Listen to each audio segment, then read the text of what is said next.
اور خارجہ بن زید بن ثابت سے روایت ہے کہ ام العلا نے، جو ایک انصاری عورت تھی اور جس نے نبی کریم صلی اللہ علیہ وآلہ وسلم سے بیعت کی تھی، بیان کیا کہ مہاجرین قرعہ ڈال کر انصار کو بانٹ دیے گئے۔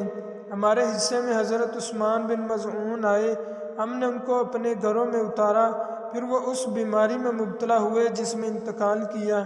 جب وہ مر گئے ان کو غسل دیا گیا اور کفن کے کپڑے پہنائے گئے تو رسول اللہ صلی اللہ علیہ وآلہ وسلم تشریف لائے۔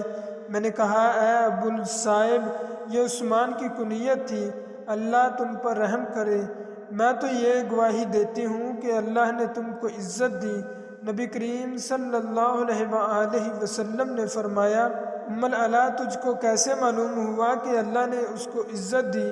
میں نے عرض کیا، رسول اللہ صلی اللہ علیہ وآلہ وسلم، آپ صلی اللہ علیہ وآلہ وسلم پر میرے ماں باپ قربان، پھر اللہ تعالیٰ کس کو عزت دے گا؟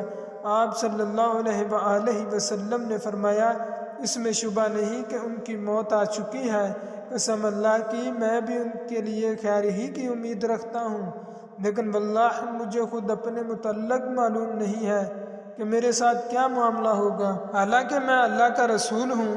ام العلا نے کہا، اللہ کی قسم، اب میں کبھی کسی کو پاکیزہ نہیں کہوں گی، یعنی اس طرح کی گواہی نہیں دوں گی۔ حضرت جابر بن عبداللہ رضی اللہ تعالی عنہ سے روایت ہے کہ انہوں نے کہا، جب میرے والد عبداللہ بن عمرو احد کے دن قتل کیے گئے، میں ان کے چہرہ سے کپڑا کھول کر رونے لگا اور لوگ مجھ کو منع کرنے لگے، لیکن نبی کریم صلی اللہ علیہ وآلہ وسلم نے کچھ نہیں کہا۔ لیکن جب میری پھوپھی فاطمہ رونے لگی تو نبی کریم صلی اللہ علیہ وآلہ وسلم نے فرمایا، تم لوگ رو یا خوش رہو، جب تک تم لوگ میت کو نہیں اٹھاتے، فرشتے اس پر اپنے پروں کا سایہ برابر کیے ہوئے ہیں۔